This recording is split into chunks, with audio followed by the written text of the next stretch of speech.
করা হয়, যাতে ছেলেটা বড় হলে বা জানে যে আমার বাবা চলে গেলেন এইভাবে। টলিউড ইন্ডাস্ট্রিতে নেমে এসেছে গভীর শোকের আবহ। জনপ্রিয় অভিনেতা রাহুল বন্দ্যোপাধ্যায়ের আকস্মিক প্রয়াণ যেন সবাইকে স্তব্ধ করে দিয়েছে। সমুদ্রে ডুব তার অকাল মৃত্যু শুধু চলচ্চিত্র জগতের জন্যই নয়, ব্যক্তিগত জীবনে তার পরিবার, বিশেষ করে তার ছোট ছেলের সহজের জীবনে এক অপূরণীয় শূন্যতা তৈরি করেছে। এই কঠিন সময়ে মানবিকতার এক উজ্জ্বল দৃষ্টান্ত স্থাপন করেছেন টলিউডের মহাতারকা প্রসেনজিৎ চ্যাটার্জি।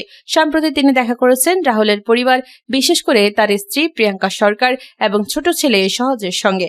এই সাক্ষাতে শুধুমাত্র আনুষ্ঠানিকতা ছিল না, বরং ছিল গভীর সহমর্মিতা এবং দায়িত্ববোধের এক প্রকাশ। শোকাহত পরিবারকে সান্ত্বনা দেওয়ার পাশাপাশি তিনি যে ঘোষণা দিয়েছেন তা ইতিমধ্যেই মানুষের হৃদয় ছুঁয়ে গেছে। প্রসেনজিৎ জানিয়েছেন, সহজের সমস্ত দায়িত্ব তিনি নিতে চান। তিনি শুধু একজন সিনিয়র অভিনেতা হিসেবেই নয়, বরং একজন অভিভাবকের মতো সহজের পাশে থাকতে চান।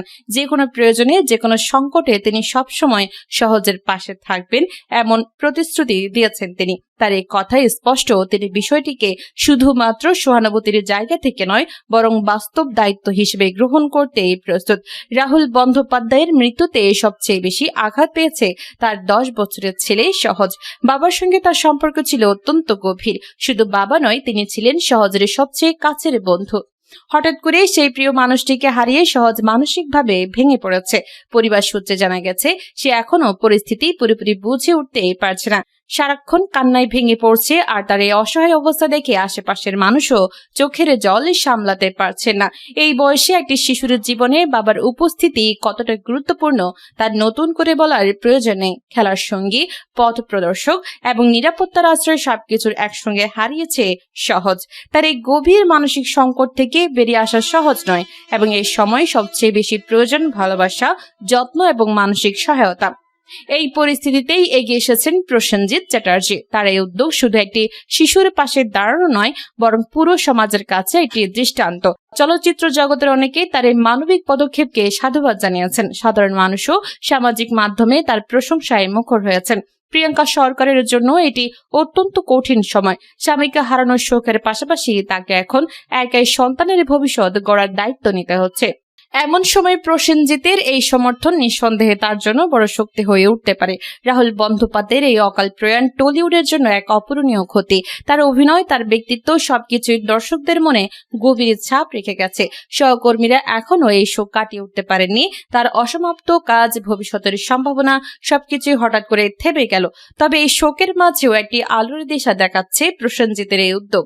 সহজের শৈশব যেন এই দুঃখের ভারে চাপা না পড়ে, সেটা এখন সবচেয়ে বড় লক্ষ্য।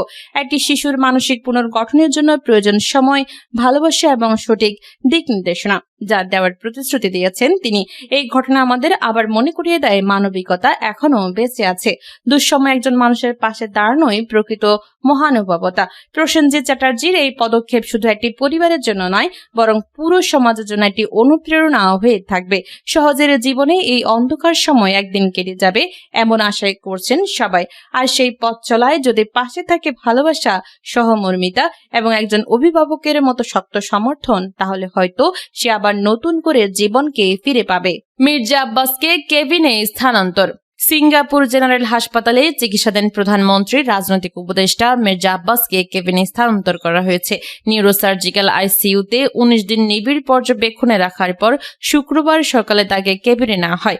বিএনপির স্বাস্থ্য বিষয়ক সম্পাদক ডা. রফিকুল ইসলাম বলেন, উনার অবস্থা কিছুটা উন্নতির দিকে।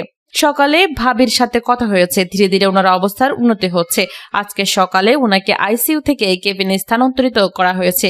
তিনি বলেন, কেবিনে চিকিৎসকরা ওনাকে উন্নত ফিজিওথেরাপি দেবেন।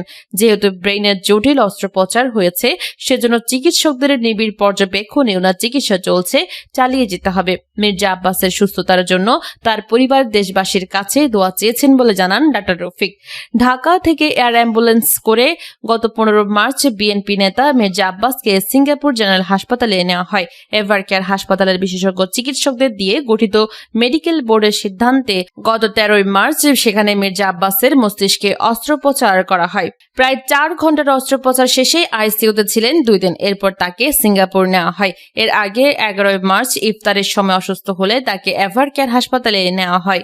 গণসংহতি আন্দোলনের পথ ছাড়ছেন জোনায়েদ সাকিব। বিএনপি সরকারের পরিকল্পনা প্রতিমন্ত্রীর দায়িত্ব পাওয়া জোনায়েদ সাকি গণসংহতি আন্দোলনের প্রধান সমন্বয়কারীর পদ ছাড়ছেন।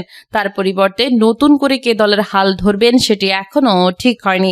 দলের কেন্দ্রীয় নির্বাহী কমিটির সদস্য বাচ্চু ভূঁইয়া শুক্রবার রাতের VDNews24.com-কে বলেছেন, প্রধান সমন্বয়কারী তার পদ ছাড়ছেন। পরিবর্তে কে দায়িত্বে আসছেন সেটি জানা যাবে আগামীকাল। দলটির এক সংবাদ বিজ্ঞপ্তিতে বলা হয়েছে, দলের প্রধান সমন্বয়কারীর দায়িত্ব কাকে দেওয়া হবে তা জানাতে শনিবার সংবাদ সম্মেলন ডাকা হয়েছে। সেখানে উপস্থিত থাকবেন গণসংহতি আন্দোলনের প্রধান সমন্বয়কারী জোনায়েদ সাকি, নির্বাহী সমন্বয়কারী আবুল হাসান রুবেল, রাজনৈতিক পরিষদের সদস্য দেওয়ান আব্দুর রশিদ নীলু, মনির উদ্দিন পাপ্পু, ফিরোজ আহমেদ, তাসলিমা আক্তার, হাসান মারুফ রুমি সহ কেন্দ্রীয় সদস্যরা। 29 আগস্ট 2002 সালে জনগণের নিজস্ব রাজনৈতিক শক্তি গড়ে তোলার আহ্বান নিয়ে যাত্রা শুরু করে গণসংহতি আন্দোলন।